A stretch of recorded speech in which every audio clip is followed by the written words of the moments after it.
What is a niche? Well, for a start, it's not a niche. A niche is a particular part of a much broader market, a bigger market. And that's what I want to talk about today.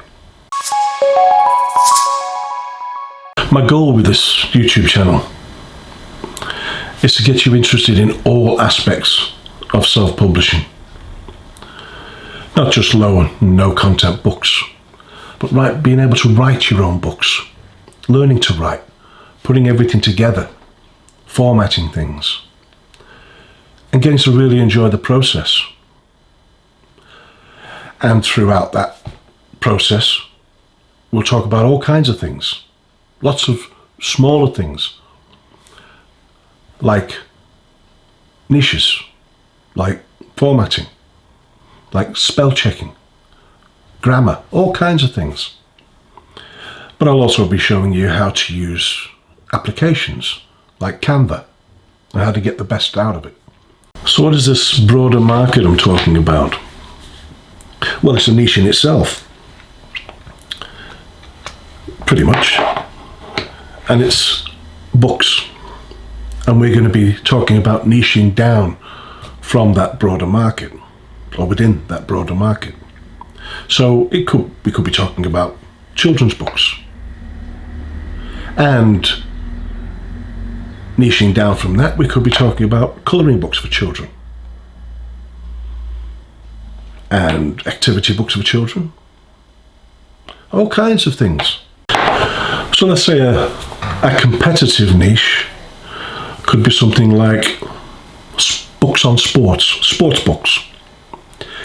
Niching down from that, we could be talking about soccer or hockey or individual sport. Niching down from that, from those individual sports, we could be talking about the tools or equipment used in those sports. So we could talk about hockey sticks. And we could sub-niche again. We can go down again from that to not just the hockey sticks, but to the hockey ball. So niching down can be beneficial to all kinds of people. People who put out thousands of books, line journals, blank notebooks, simple books that they can probably, once they've got used to them, knock up in a few minutes or an hour, and it could be live. It's about volume for them, for those people. So they could put out 10,000 books into 10,000 really obscure sub-niches. I would imagine it being quite monotonous, boring. And it's not something that I think Amazon's going to be impressed with for too long. But then you've got others that will use sub-niches to target a particular audience. So let's say, for instance, Elvis Costello has a few fans buying books on Amazon. Well, a person could target that niche to sell books to those people, because those people might have a bit of a click. Those people might know other people who like Elvis Costello, and they might point them in the direction of your book. And a lot of entrepreneurs use that kind of method to target not just books, but products. They'll go for the sub-niches because certain sub-niches, depending on the product, to target a specific group of people who are loyal to each other, who will let each other know that this product is available. And that can really blow up. That could be a fantastic way to earn a lot of money. And the same can be said with low content books. You're a line journal, you put it in the Elvis Costello niche, and someone might say, yeah, I just bought this line journal, but it's not such a spectacular item. It's not really, it's just a line journal. So whether they'd want to buy that just because it had Elvis Costello on the cover, if you could put Elvis Costello on the cover, you have to be careful what you do with certain things. And I'm sure you get a mention, but when you actually come to put a picture on, and if it just says Elvis Costello, I'm using Elvis Costello as an example, but if it just says Elvis Costello and there's no images of Elvis Costello because they're copywritten, for instance, then it's not going to be such a big seller. But a book with the rights to have pictures of Elvis Costello could be a huge seller. It could spread out. It could go from that sub-niche, that obscure niche, not that Elvis Costello's obscure. My first record was Watching the Detectives by Elvis Costello. I love Elvis Costello. Well, I loved his early stuff. So yeah, entrepreneurs or people with the right mindset can target these sub-niches. They can niche right down and hit something and make a fortune. But if you're just churning out line journals, don't expect that to be the case. You might sell some, so you're going to have to churn out a lot more. I say churn, it's a bit of a crude word, but that's kind of how I see it. I read a comment. It was from someone who had been searching, doing a lot of niche research, if you like, been searching for a niche where he could put a product out that would have low competition and a good chance of making some money. Well, he thought of a shrimp colouring book. A colouring book about shrimps. Which I thought was quite funny, but not so funny. I thought, yeah, well, yeah, okay. And then he went on to say, he did a little search and there was over 300 other colouring books about shrimps. Or shrimp colouring books. Now I thought, well, okay, I started laughing at that point. I thought, geez, and I had a little look and I typed in shrimp colouring book, and sure enough, there was over 300 books about shrimps, colouring books. So I thought, well, okay, then are they selling?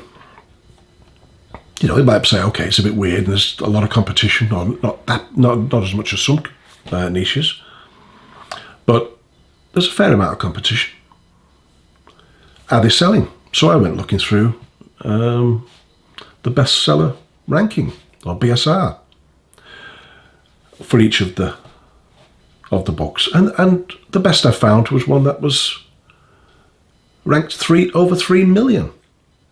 So that person's probably selling, if they're lucky, maybe 1 or 2 a year. Maybe, if that, maybe none. But maybe at Christmas or certain times of the year, they sell a few more. And it's a shame. That book had 5 reviews. And it's going nowhere. It might lead them to more books by the same author, but that's probably about the best you can hope for.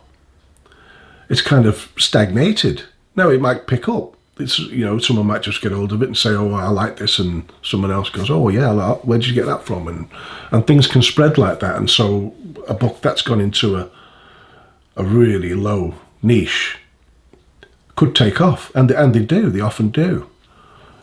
So yeah, go with the sub niches if you're doing low content, no content books, and you're doing a lot of them. Spread them about.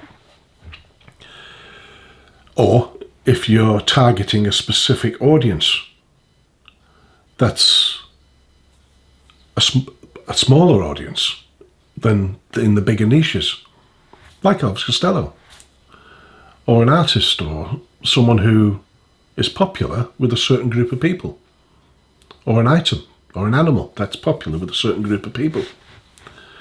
Maybe not a shrimp.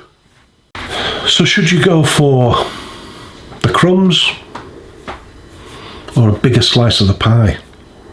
Well, with the bigger slice of the pie, the more competitive niches, there could be millions of people, or thousands or hundreds of thousands of people looking for a particular product, but there could be the same amount of people selling that product. So your competition is going to be high. But at the same time, that's where you're really going to make your money, if you can make it up there, make it towards the top. If you can do well in that niche, you'll do well in that niche. But you're going to have a decent product at least.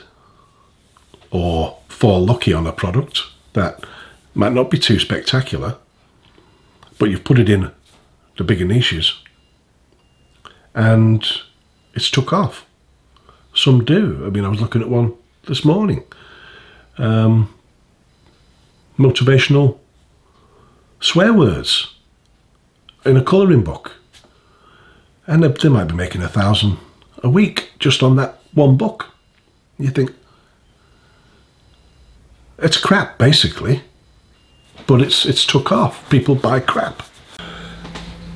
If I had 10,000 subscribers and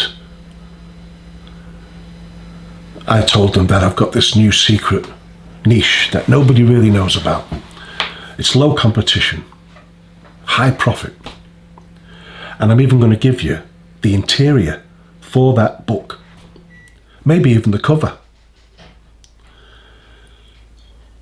And 10,000 people downloaded that interior and went for that niche. What do you think is going to happen to that niche? Instant saturation. For a product that nobody's really looking for. But bizarrely, people are doing this. Think for yourself, I say, think for yourself. Come up with an idea, think of something yourself. Oh, I wouldn't mind doing that. Don't then go on to Amazon and look to see how many people have got it. Make the best product you can about that thing that you've thought about and get it out there. Don't be scared of the big niches. Go for it. It could pay off. If I was that person who told the 10,000 people to download this interior and publish it in this secret, low competition, high profit niche, I'd be laughing my head off at the thought of people on their computers typing away night and day, churning out not just that book, but that book with different covers. So that 10,000 people could be 30,000 books. That's if everybody went for it. But you guarantee thousands are going to go for it out of that 10,000. And straight away, it's a bad niche to be in and a waste of people's time. And it's a shame. But thankfully, I'm not that kind of person. And I'd like to think that subscribers to my channel will be able to cut through that kind of bullshit. Excuse my language. Would be able to cut through that bull. And I'm sure you will.